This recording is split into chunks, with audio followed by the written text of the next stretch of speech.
Hello and welcome to The Living Room, brought to you by Curzon Home Cinema. If you're watching this via YouTube, you can join the conversation in the comments section. Uberto Pasolini's Nowhere Special is a moving portrait of a man trying to do the best for his son's future following his being diagnosed with a terminal disease. And like Uberto's previous film, Still Life, it's an understated drama made all the more moving by the central performances, this time of James Norton and Daniel Lamont as the father and son. And I'm delighted to welcome both Uberto and James here today. Hello, both. Hello, Ian. Lovely to see you. And you too. Thanks for joining us and today. Hello, James. Hi, Wherever you are. Hello, James. Hi. Let's just deal with the genesis of the film first of all. The newspaper story that you read, Uberto. The newspaper story. Yes, the newspaper story. There is the newspaper story. Whoa. Yeah, this is dated January 12th, 2017, and I fell on a newspaper that carried an article headed, "Father dying of cancer spent his final months finding a family for son."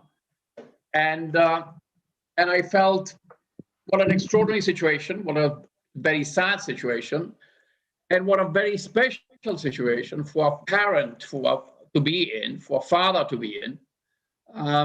Not just in general, but also because of the age of the boy, who's only 4, was only 4, when the father had to try to understand how to share what was happening to him with his 4-year-old boy, how to prepare him for the future, both in terms of his emotional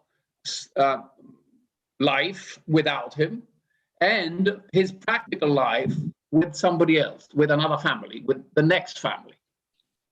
I thought quite extraordinary thing to inspire a lot of very universal issues in a very small, very intimate, very delicate way.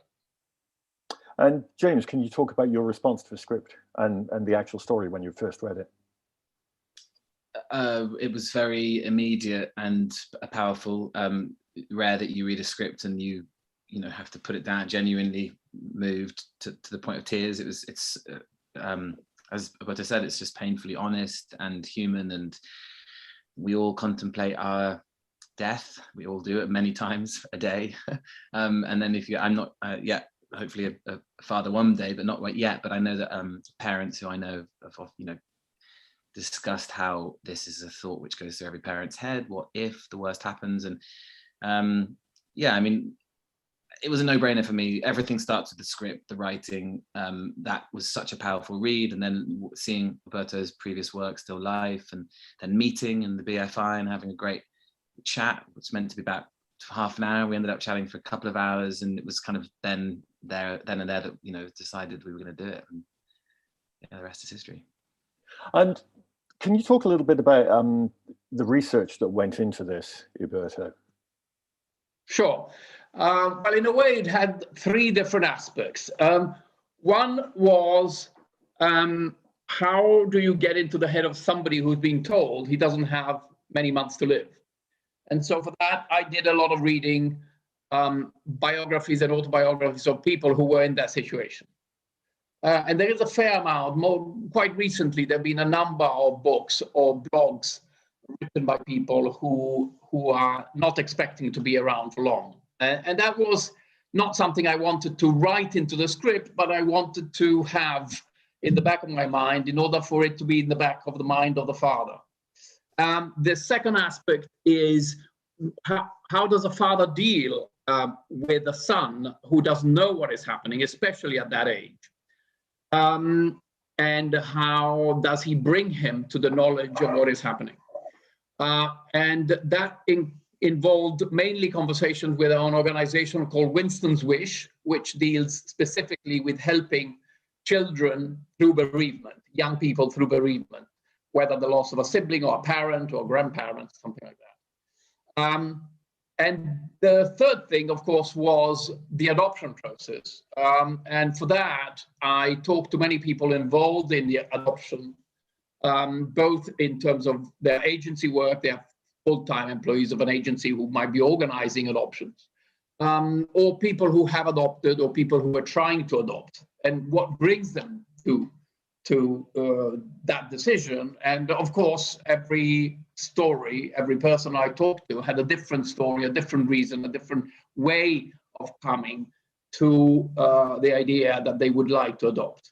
And the process, of course, how you meet children, how the children are put together with potential adopters, how the agencies or the foster parents are there to oversee these meetings.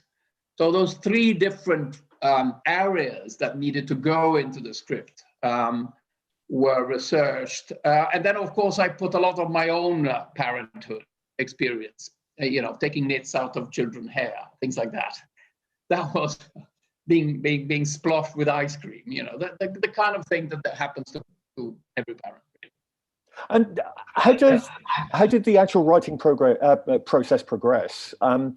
Was it something you got all the research done first, or were you already mapping out the trajectory of John's character as you were doing the research? Very disorganized, in the sense that there was some research, and then I would put down some ideas, and then a bit more research gave me a few more ideas, and it really was, first of all, a list of scenes or ideas, and then that list became slightly more organized, and then it became a treatment, and then the treatment became a script. And James, perhaps you can both talk about this. Once you became involved, how much did that script change with you playing the character and sort of developing the role, or was it pretty much the script that you first encountered?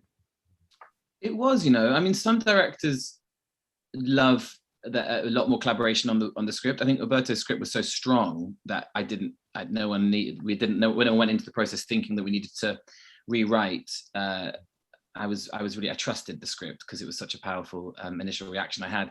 And we knew that there was going to be a certain amount which Daniel brought us, and that's the kind of beauty and the challenge of working with kids, is that you don't quite know what you're going to get. But actually, even that was close to the script. I mean, Daniel didn't veer off, at least dialogue wise. So yeah, I mean, Uberto's quite a specific director in a wonderful way. He knows what he wants, and he'll go and go and go until he gets it. Daniel's catchphrase by the end of the shoot was "one more," because from good but one more, I think, wasn't it, Uberto?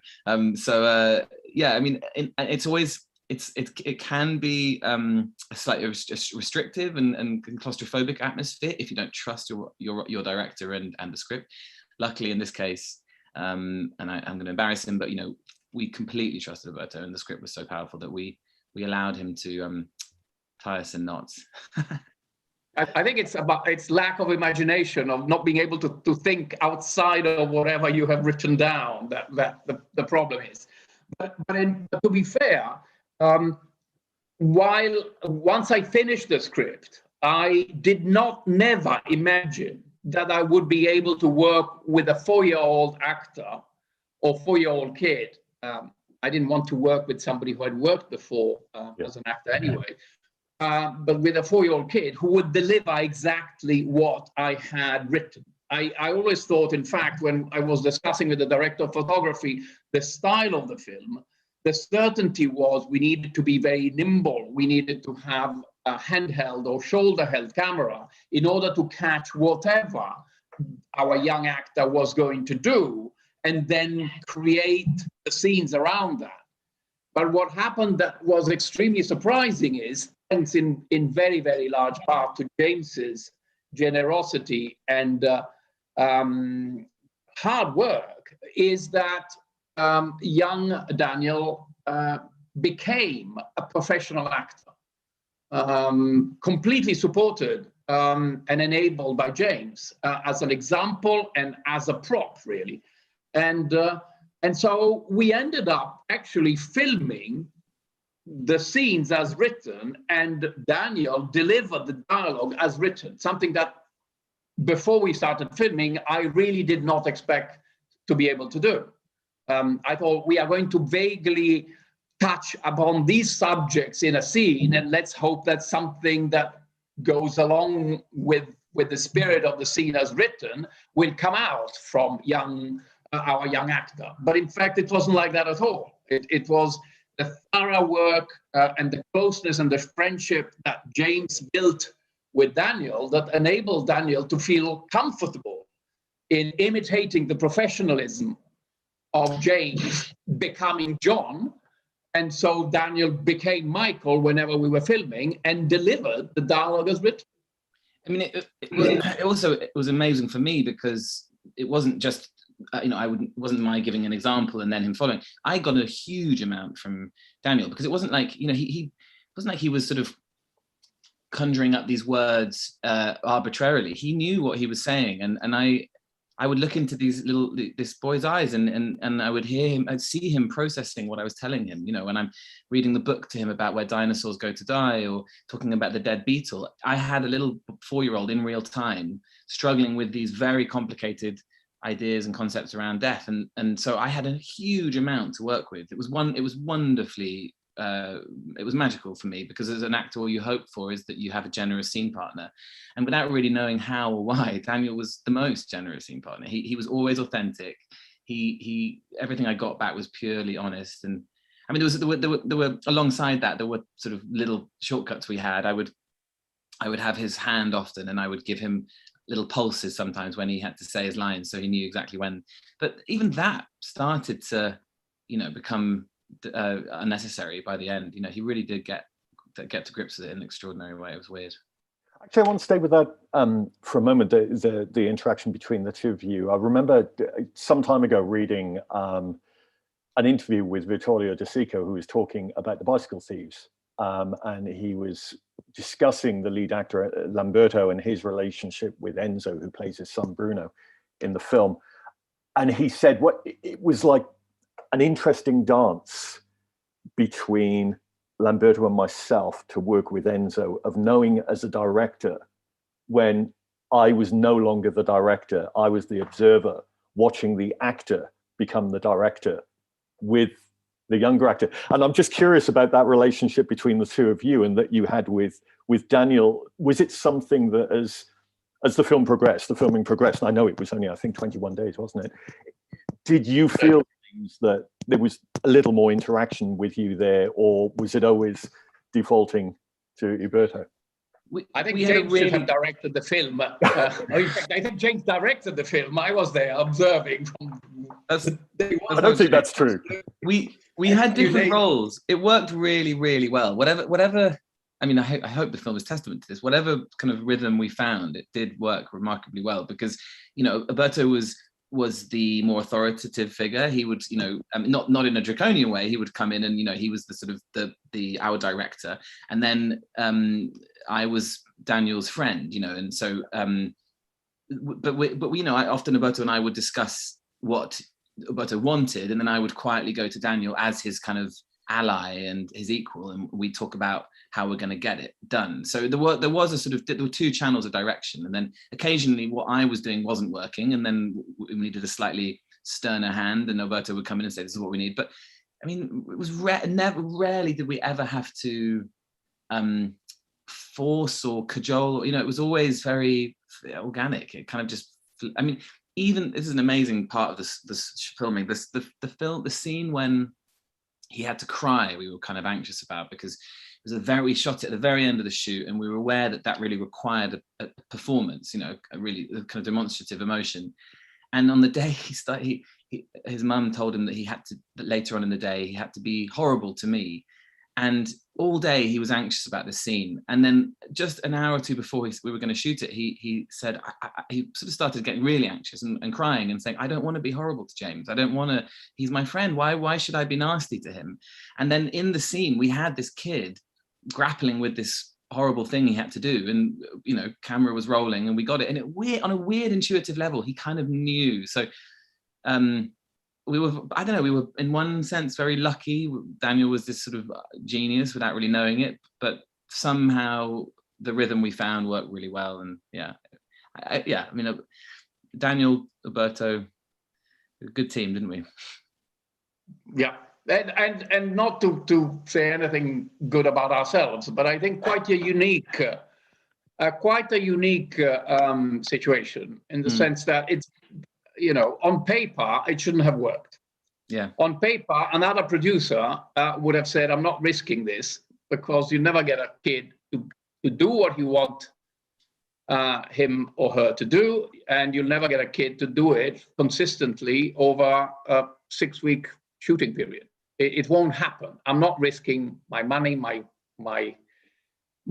time on a project that basically has very, very little chances of working on the set as a production issue, let alone as a creative issue, but as a production issue. Find a kid who at 4 is prepared to come back every day and work, because it is work, even if on reduced hours, and never give up and never complain and never say, "I've done it for a week, now I want to go back to play and I'm not doing this anymore." So from a production point of view, it was a very, very risky gamble, and I'm not quite sure why the producer took it, but I have to ask him.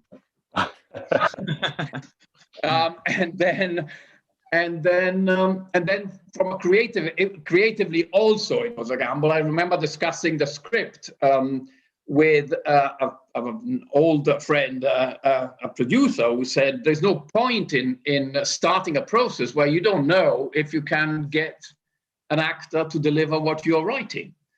And I didn't listen. And fortunately, I didn't listen because we got lucky. Sometimes you need luck, but we did need a lot of luck. A lot of things had to work. In particular, of course, the connection between James and Daniel had to work. But beyond that, even Daniel's endurance, James' generosity, the weather, directors of photography shoulder to handle all this stuff. All these things had to work, and they did. And how quickly did it take to find Daniel? Well, our Cara Strong and her team in Belfast put on tape 100 kids between 3.5 and 4.5. And of those, I physically met 30, 40. And of those, through a process of bringing them back and playing with them more and more, and so that the first meeting would just be a general encounter with the child and the family. And then it became the second meeting, there would be some generic playing, and then the third meeting, some role playing.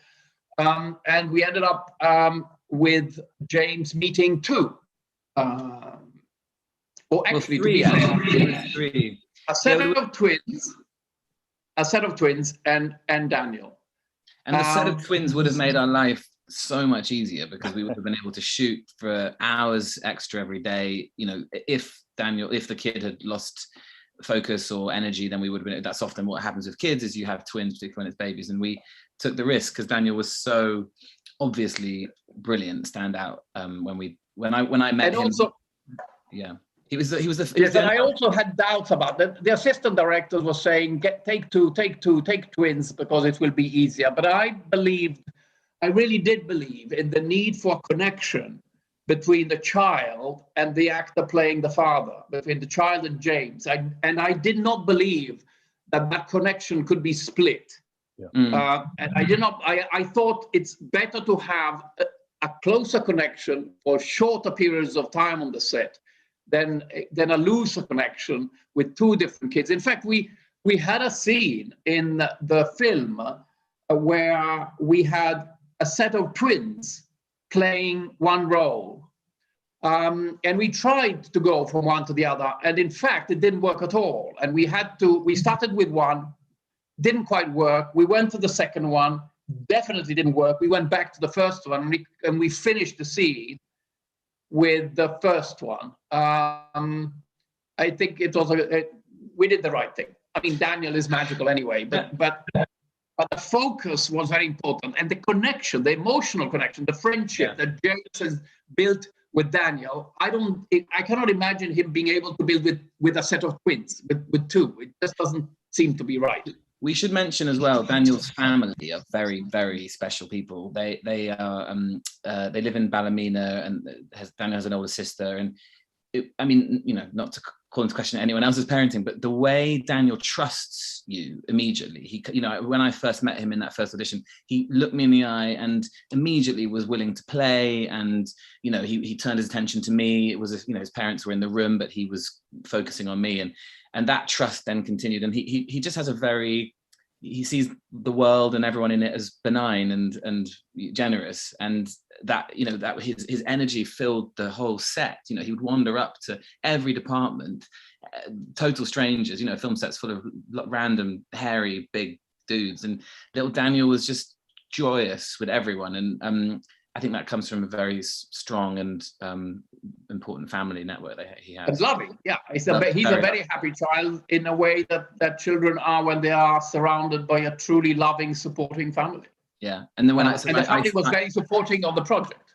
And they were very sweet to me. One of the most important parts of the prep for me was going to Belfast before we started shooting and spending time with Daniel. And Kasia and Jeffrey, his parents, and Erin, his sister, invited me to their home, and we had dinner a few times, went to the park, and it was, you know, very, very quick and immediate. The affection was very genuine, the friendship we formed.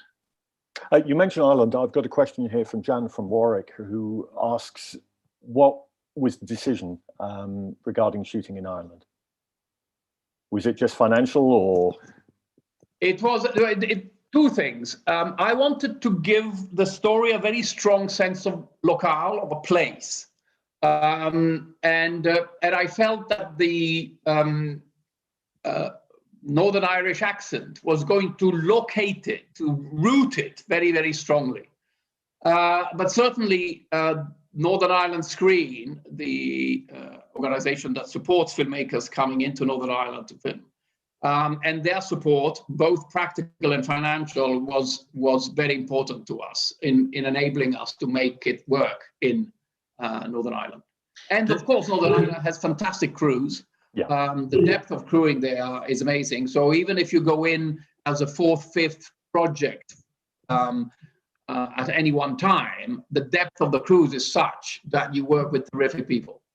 When we were very early on, when we were discussing the movie in its kind of abstract state, Uberto had this idea that we were going to do it in Northern Ireland, but then, because originally the article was actually in the West Country, and I think he maybe even been Polish, the father. So we kind of had free reign where to shoot it. And Uberto very generously said to me, listen, if you are freaking out about the accent, we can set it in somewhere where you would feel more comfortable. And obviously the kind of coward in me was thinking, just go London, go right there.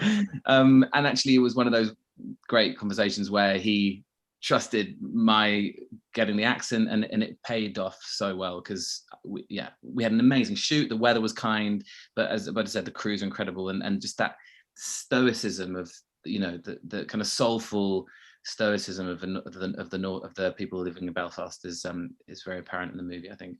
Are you someone for whom accents can come quite easy? I mean, I work. Some of them. Oddly, when I was at drama school, I just loved the sound of the Northern Irish accent, and I remember, without really any need or linking it to any role, I just spent a lot of time trying to, you know, get that accent down, and then when the opportunity came to you know, use that work, I was obviously very keen to do that. But I also had some amazing help from a wonderful dialect coach called Brendan Gunn, who's the kind of go-to guy when you're going to Belfast. This really wonderful, eccentric fiddle player from Northern Ireland, who, when he's not playing the fiddle, will come and help you get your mouth around the mad sounds. But no, it was great. And what was the best compliment was on the sort of first Friday night when we went out for drinks with the crew, and I spent most of the time on set in the accent. And then I think I turned up in the bar, and, you know, I didn't look like John anymore. I had my floppy hair and sounded like I do. And it took an hour. A lot of the crew were like, "Who the fuck are you?" You are not John, which is a great compliment. But yeah, no, they were really you know, they were really welcome. It was strange to turn up in Northern Ireland as not from someone from Belfast, and actually they were incredibly supportive, and they helped. The crew were, you know, helping me every step of the way with the accent. We've got a couple more questions coming here. This one's from Johanni Pons. Is this character the most difficult that you've played? And if not, what do you consider the most difficult character that you've played in your career so far? Oh, it's a hard question, because it's difficult to kind of quantify what's difficult. I mean, the challenges of this one were, in a practical sense, the accent, window cleaning. Uberto put me in touch with a professional window cleaner. I had to learn that. I mean, on a sort of poignant personal level, I think, you know, one spends one's life usually distracting oneself from one's touch wood, inevitable, I meant to say, mortality. And this is a film where I was asked and it was required of me to really spend 2-3 months just sitting in that, and to the point where on the day before we started shooting, Uberto gave me a small black rock, which is actually upstairs on my desk still, and said, this film is not about death, it's about life, it's about love, it's about family, but death is in every scene. And I had that wonderful speech where he says, I see death everywhere, you know, everyone talks about how the grass gets greener, but I just see death. So Uberto gave me this rock and said, put this in your pocket, and I want this to be the reminder that, you know, the weight of it, or in your hands or in your pockets, you can grasp it, that death is everywhere. And he had a little stone which he kept in his pocket throughout the shoot. And that is, it's a challenge, because it's something which one doesn't usually do, you know, but it's not really answering the question, because it's not difficult, but it's actually incredibly cathartic, and it was sort of oddly meditative having to kind of go through that process. So I don't know, it's difficult to say which is the most difficult, but this was certainly one of the most special, put it that way. I've got a question here from Sarah Wood. I know, Uberto, you've already talked about your research with organizations, but for both of you, really, did you actually speak specifically to any foster or adoption parents, or any parental groups during the research period? I did many. I talked to parents who had adopted, I talked to parents who had fostered, and I talked to people who arranged both. And I talked to people who were trying to adopt. And some of the scenes as written in the script were in a way stolen, or aspects of people that I have met went into the script, lines from people. I remember somebody talking about letting a child climb trees and falling out of trees. I didn't invent that, but somebody's actually said that to me, and I put it in the script. And a number of very specific thoughts like this one came from conversations with actual people. The process of what brings you to the decision of adopting is a specific one, and a different one for lots of different people. And I hope that the script sort of reflects that.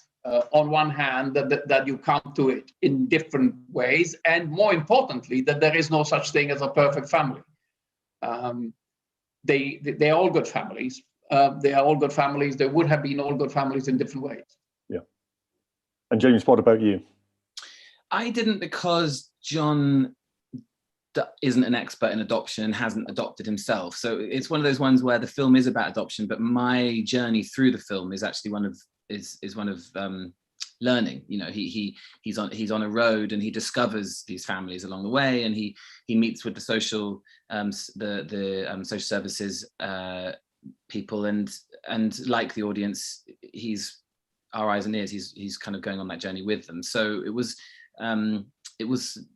not helpful for me to know too much, I guess, and therefore the learning could happen in real time. But you know, since the movie and meeting the people from Winston's Wish and other charities, it's been a real eye-opener for me, and particularly the screening. We had lots of people involved in the adoption processes, and they were incredibly moved. And what was really touching was that they really felt like our movie did pay tribute.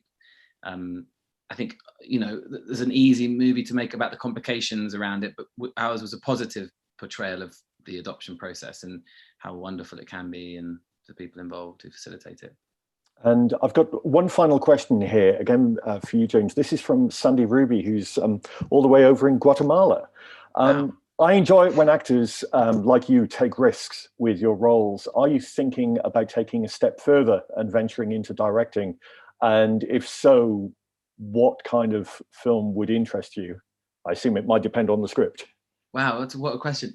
I mean, yeah, you know, Uberto's a perfect example of someone who pushes himself out of his comfort zone, doesn't ever get too cozy, produces and then directs these incredibly poignant, powerful movies. So taking his example, and now lucky enough to have a production company of my own, which is a good vehicle for my own work. Yeah, I mean, in answer to that wonderful question, I would like to get behind the camera one day. And right now, I've just produced my first movie, which we wrapped a couple of weeks ago, which was a wonderful experience, 4 years of development, and it's in the can. We're in the edit right now. And I think in time when the script arrives, I'm not a writer, maybe one day I'll write something, but right now I'm waiting for that script. And I think, you know, like Uberto, he waits 6 years, frustratingly for the rest of us who love his work. He seems to do this sort of 6-year cycle where he only directs once every 6-7 years, waiting for the right story. And then it's kind of undeniable, you have to make it. I think I'm waiting for my undeniable story to tell, but I'll let you know when it arrives. Put me in it. Yes. In the background somewhere. Okay. Nowhere Special is now available to watch on Curzon Home Cinema. Please do tell people to watch it. Also available is Uberto's previous film, Still Life, which is a really, really beautiful, wonderful drama. Just a couple of last minute events coming up in the next few days. On Friday, the 20th of August at Curzon Soho, there is a Q&A with the director and composer of the new film Censor, which opens on Friday. That's at Curzon Soho. And on the 24th of August, next week, at Curzon Mayfair, there is a screening of the film The Last Bus, followed by a Q&A with Timothy Spall. You can find out about all those, including upcoming festivals such as the Open City Documentary Festival and Queer East Film Festival on the Curzon website. But all that remains is for me to thank both you, Uberto and James, for joining us today. Thank you so much. Thank you, Ian.